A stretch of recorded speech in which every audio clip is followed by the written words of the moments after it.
An early morning fire at the Royal Arms Apartments in South Tulsa claimed 2 lives and changed others. Nikki Kane was trapped in her apartment. She called 911 for help. My apartment is on fire, Nikki. Okay. Firefighters rushed to save her. Precious moments ticked away. I'm scared. I know, man. We're on the way, honey. Be all right. We'll get you. Oh, please hurry. Stay with you. Firefighters found Nikki unconscious. She lived, but we're told she suffered brain damage. 2 others died in the fire. When the smoke cleared, firefighters realized it was started by a meth lab. All these units. We caught up with some of the firefighters who were at the scene that morning. It's a fire they say is still hard to talk about. Anytime there's a rescue involved, the situation changes. That whole common access area was heavily involved in fire, so it made it very difficult to tell which apartment was which. Everybody was working as hard as they could, and it was a real tight situation. We couldn't get the equipment in. It's hard to get lines in. It's a long ways. There's a lot of people. There's a lot of fire. There's a lot of wind. Crews who were there that day call this fire senseless. The apartments have been rebuilt, but no one can repair the damage done to innocent lives.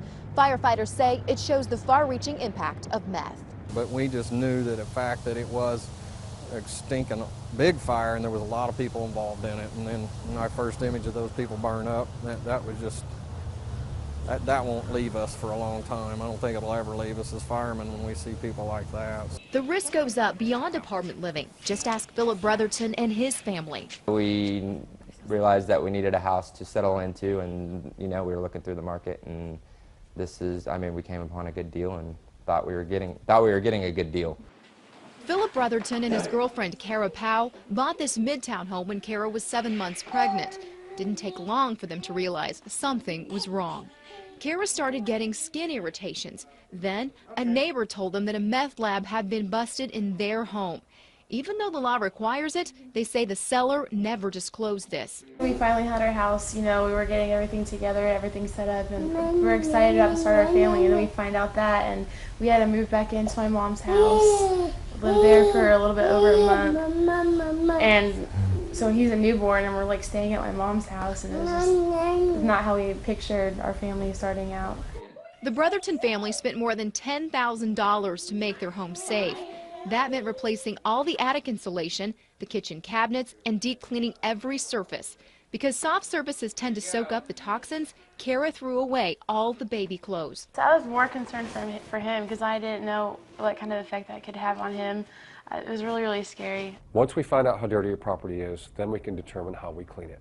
Bill Coy owns Apex BioClean. He says depending upon a home's size and level of contamination, cleanup can cost anywhere from $5,000 to $19,000, none of which is covered by insurance. People are just painting these places and encapsulating the contamination, and there's hundreds of homes in Tulsa, I'm sure that this has already happened to. If you do have a property that was busted as a meth lab, you need to have it tested and cleaned properly, and then that way you have your certificate of your fit-for-use document. After talking with the experts, we built an interactive graphic that shows you signs of a meth house, and here's how it works. Just click on the icons, such as a smoke detector that may have been removed or taped off, or a ventilation system that may have also been altered. Outside the house, you'll find even more telltale signs, such as dead spots in the yard where chemicals may have been poured. These are all signs of a meth lab. You can find this information and more on the inside of a home at kjrh.com.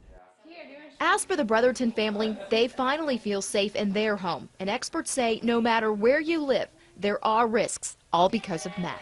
We all live with some type of a risk associated with methamphetamine, whether we live in an apartment complex or in a neighborhood.